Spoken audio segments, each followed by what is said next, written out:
Hi everyone, this is Jim and welcome back to my YouTube channel. Ito nga post ni David kahapon ng hapon. Kumain sila ng steak sa Hong Kong na paborito ni David. At ito nga napakagwapong si David Licauco na nagpa-picture sa harap ng Disneyland.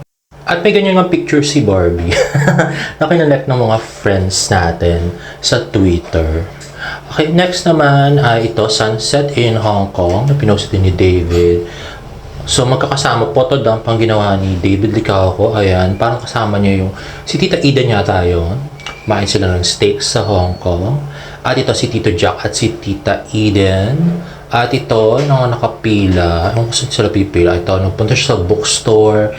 At ito yung sa resto. Yung sa Hutong Hong Kong restaurant. Na, ayan, food. At ito naman ay birthday, pinost ni Barbie sa kanyang Instagram story. Birthday ng anak ni Christopher Martin. Happy birthday, pre. Ayan na nga, ang kanilang cute daughter. At ito, ayan, party bits and pieces yung nag-organize. Ayan, at ito na nga, inalis ko na si Jack for our convenience. Charot. At ito, more pictures. At ito, inedit ko na naman si Jack. O, diba? Nandun si Derek at saka si Elle.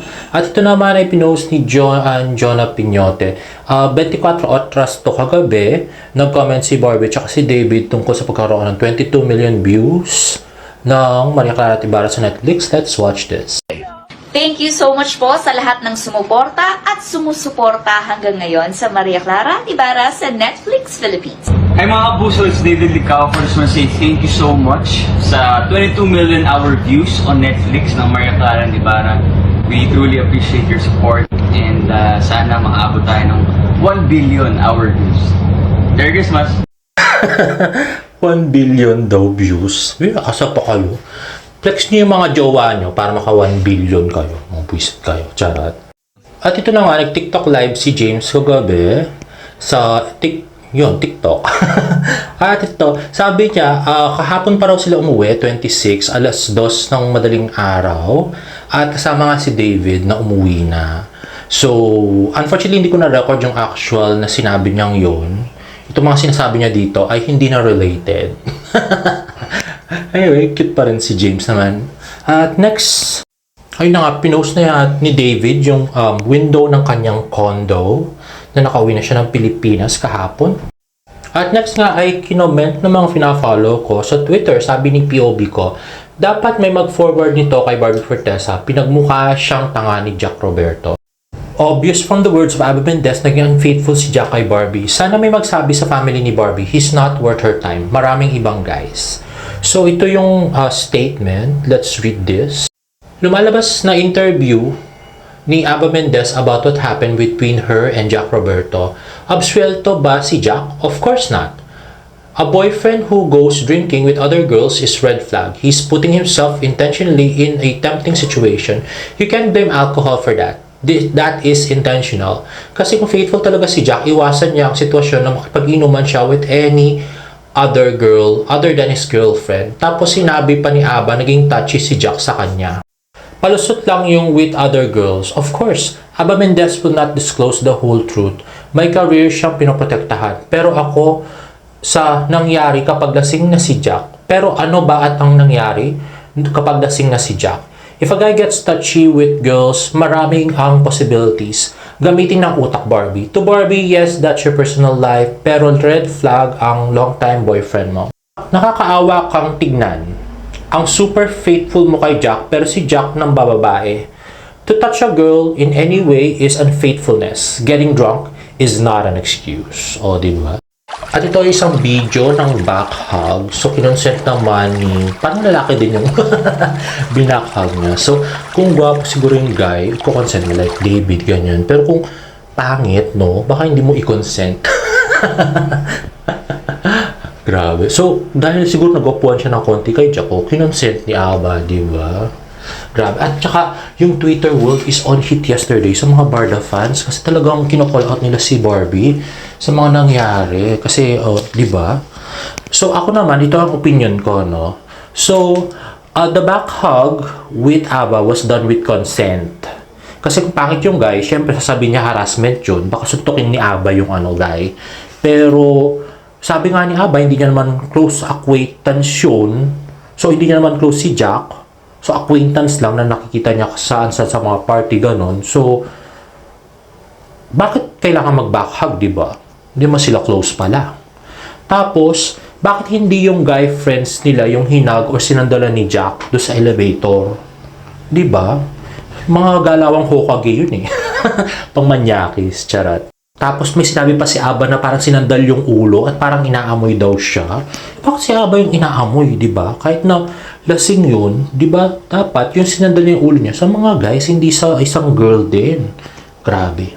Another galawang Hokage, di ba? Tapos yung sinabi pa ni Aba na touchy and aggressive pag nalalasing daw si Jack. O, di ba? Super galawang Hokage yun. Manyakis. At lumabas daw si Jack at pumunta sa kwarto ni Aba para uminom ulit ng alak. So, ang tanong ko, si Aba ba yung nagtago ng mga alak? Di ba? Parang, dapat siguro ang pinuntahan niya yung may birthday. O kaya mga guy friends nila. Kasi yun lagi yung mga nagdadala ng alak sa kwarto. Very rare sa mga babae nagdadala ng alak sa kwarto. Unless, of course, broken-hearted. Mga ganun. Pero yung mga birthday na ganyan, hindi siguro gagawin ng babae yun. Grabe naman. Another galawang Hokage na naman to. Kahit na bangag siya. Bangag siya, pero ang pinuntahan niya yung kwarto ng babae na pinagbabakhag niya, di ba? Grabe. At kung may driver si Aba tsaka si Jack, nilasing din nila yung driver nila para hindi sila mapag-drive, para doon sila matulog sa hotel, di ba? Parang medyo kalokohan, no? Kasama nila lasing yung mga driver nila. At yung sa yung sa original video, di ba sabi, matagal daw talaga si Jack doon sa kwarto ni Aba. So anong ginawa niya doon? Nakipagtong its doon sa kapatid ni Aba, tsaka doon sa driver, di ba? Hindi naman agad pinalabas daw eh. So, maraming butas yung kwento ni Ava, guys. So, maraming nangyari. Charot. So, next naman ay yung interview ni Boy Abunda kay Barbie Fortesa sa Fast Talk. So, sabi nga nung friend ko, dapat do the talk daw si Barbie. Hindi siya puro salita. Dapat gawin niya yung mga sinasabi niya. Let's watch this. Paano ako magmahal? Dati sagad talaga, Tito Boy. And then, as I get older, I learned to love myself more and choose myself first. Pero hindi naman, it doesn't necessarily mean na hindi ko mahal yung tao. Pero kasi at the end of the day, ako yung kasama ko sa hirap, pagod, lahat. So, dapat mas mahal ko yung sarili ko. Ayun na nga. So, do the talk, Barbie, no? Wag yung puro, ang galing mo lang sumagot sa interview, pero sa totoong buhay, hindi mo mga ginagawa. Sana sundin mo yung mga pinagsasabi mo, na minamahal mo nga sarili mo. Anyway, finally, Fashion Police features Aba Mendez and Jack Roberto. Sabi ng Fashion Police, Aba Mendez reveals Jack Roberto turns too touchy when drunk. O, diba? Ang galing ni Aba, at least siya yung nagbigay linaw sa lahat ng bagay. Charot. At ito next, very cute pictures of David Licauco nung sa preview magazine. Ayan, napakagwapo. Very picture perfect. At ito pinost ni Kai Diana. So sabi niya gorgeous si Barbie Fortesa. Ito yung sumama sa runway si Barbie Fortesa for Eran Montoya. Ayan na, napakagandang si Barbie Fortesa. Pero medyo engot sa love life. Charot. Ayan, napakataas. Parang 6 inch heels daw yung gamit ni Barbie dyan.